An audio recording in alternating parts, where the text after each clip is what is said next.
So now ethics of responsibility. Just give me a minute. I want to elaborate more on Max Weber, because Max Weber is an universal example. I should have mentioned it in the first.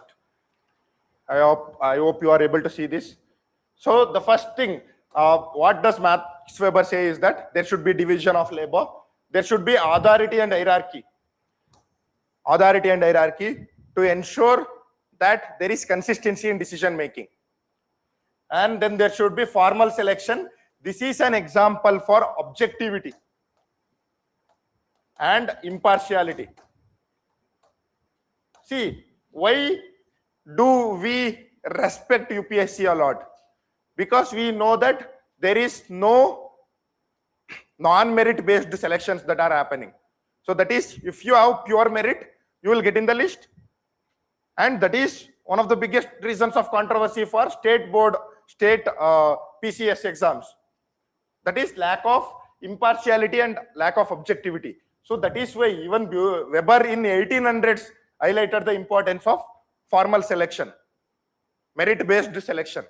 Then the aspect is formal rules and regulations. That is, let's say we don't have laws. So there was a question on laws versus morality, right? So we don't have laws. What will it lead to? It will lead to arbitrariness. It will lead to Matsya Nyaya, where people start taking decisions based on what they like, whatever they want. So that is why Max Weber highlighted that there should be formal rules and regulations, even for the bureaucrats. So that is, when there are formal rules and regulations, it will give a framework, it will give a limitation. That is called as constitutionalism. It will give a limitation. I brought the theory of constitutionalism. Note down. If you don't know constitutionalism, you know constitutionalism, right? That is the... No, that is not constitutionalism.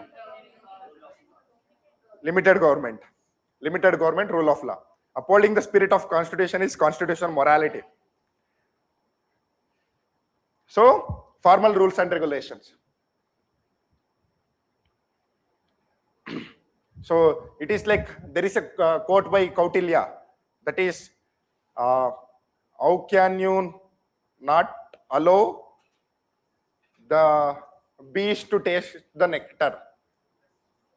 Something like that. That is corruption, about corruption.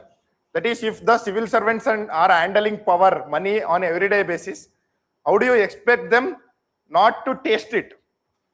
Not to taste the nectar?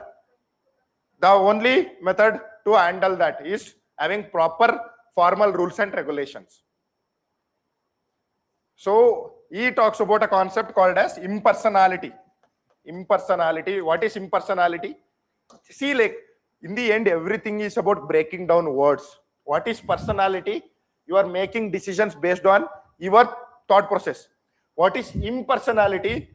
You are following the rules and you are making decisions based on laws, not on your perspectives. This is the foundational concept of bureaucracy, right? What is rule of law? It is not rule of individual. It is rule of law. Whether you are a bureaucrat, you do not have any discretion to take your decisions, and understand how it can be a limitation also. This is what Weber called as iron cage of rationality. This is what leads to bureaucratic ritualism, that you are taking decisions completely on laws, you forgot empathy. Empathy comes in the personality aspect, right? So this is how all the theories connect beautifully to Weber. So go to your room, please do more research on Weber. The more you read about Weber, it is going to helpful in your ethics as well as essay in other papers also. GS2, it is always helpful, Weber. Weber you can always bring in, because in GS2 he is a prominent thinker. You can bring him in GS4 as well, you can bring him in essay as well. So this is impersonality theory, and there is anonymity theory. What is anonymity? In anonymity theory, Weber talks about the bureaucrats should remain in the back. There are two people, right? The politicians and the bureaucrats. Bureaucrats should never take credit for what they do. That is the concept of Nishkam karma, right? That is, you should do your duty as a bureaucrat without expecting any returns. So this is the concept of anonymity by Max Weber. So here, one of the best examples, there was a case study in 2025 or 24 about the social media usage of civil servants. Right? So can't you mention directly anonymity there? That is, some people want the self-aggrandizement. Self-aggrandizement, this is another keyword, note it. Self-aggrandizement is what? Self-praise.